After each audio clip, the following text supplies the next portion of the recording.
Okay, this video is to finish up going over test number 1. So we ended on adjusting the top constraint for the exterior walls up to level roof, top offset of 2 feet. And then we were changing the scale to 1/8 of an inch equals a foot, which it's already at. I'm going to go back to the level 1 floor plan view, and we want to place room tags. So we just come up to architecture, room, and then we're going to come and we're going to click inside of each one of these rooms. And we try to keep these spaced evenly. See how it's guiding you with the little dashed blue line?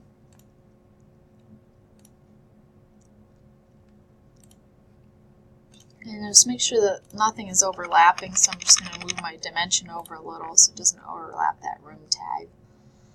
Now we want to rename these as indicated, so all in caps. We're going to call this office, and it's going to be room number 1. This is also going to be office. This here is going to be office. Office, and then we have men's toilet room. Make sure that you're spelling things correctly. And then we have women's toilet room.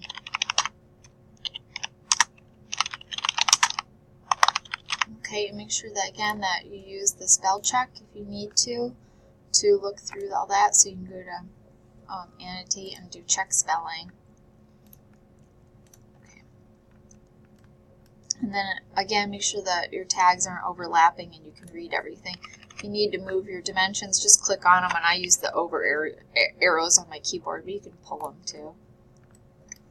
Okay, so now the next step is to create a room schedule with the following fields. So, how do we create a room schedule? Well, let's look through and find out. We go to Views, we go to Schedules, we're going to create a schedule. And the name of it is going to be room, take that off caps, room schedule. And we're going to come down to category, and we're going to find rooms, room schedule. We're going to say OK. And then we want to add room number. So let's see if we can find that. Room number, name, floor finish,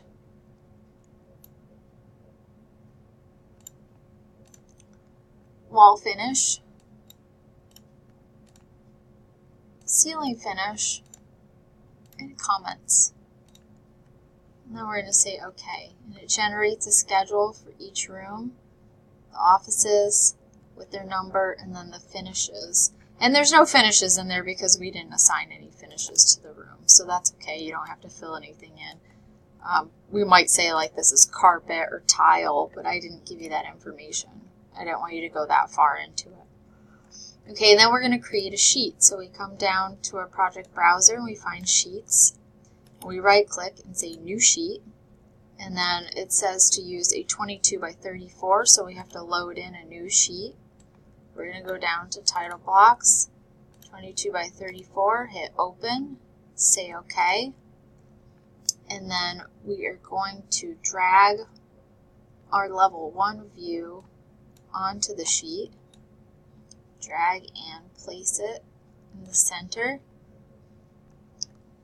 And then we want to grab our schedule down here and drag and place it onto the sheet. Okay, and then some other changes is it says to make sure that the owner here is listed as DTCC, that the project name is Small Office Test 1. The project number should be, actually that should be 2018-51, but if it says 2016-52, you can leave it as that. The issue date would be the date that you finish this test. The author is your initials, so this would be, let's just say your initials are AAA, and then checked by would be me. And then the name of this is first floor plan. And typically that's written in all in caps, so I'm going to fix that. Okay, there. The other thing that you want to do is you want to hide the crop region, and we want to center it on the sheet. So if we click on this view, we can activate the view and then hide the crop region, and then we can right click, deactivate the view. Oh, oops, actually, sorry, I think I made it worse. Make sure that the crop region crops out those elevation marks. Here we go. And we should have done this before we put it on this sheet. It's really a better idea. Now hide that crop region and deactivate the view, because what happens is now this tag gets all funny and you gotta move it. So center this on the sheet, and then center this over here on the sheet. Everything looks pretty good there. I'm actually going to move this up just a little bit.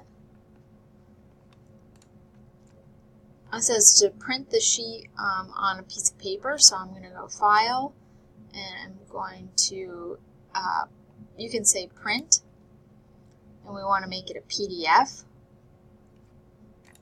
So we're going to say Adobe PDF, and we're going to print the selected views and sheets, and we're going to select, sometimes mine doesn't work, we want to select this sheet, and we want to select the properties of the PDF because we want it to be on 11 by 17.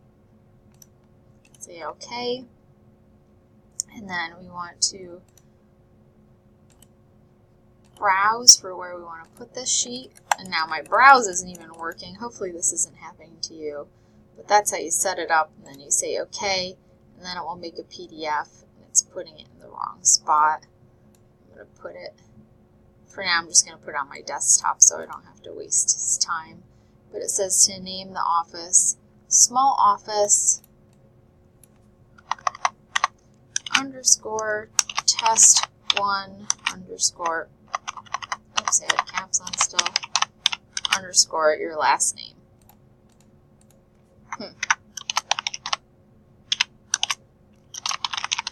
Okay, now we'll hit save. Alright, so it's going to make a PDF of the drawing. Put it on the sheet, and hopefully you have it on 11 by 17. And you're going to go ahead and save your project. Check all your dimensions, make sure spell check is run, and then that's the end of the first test.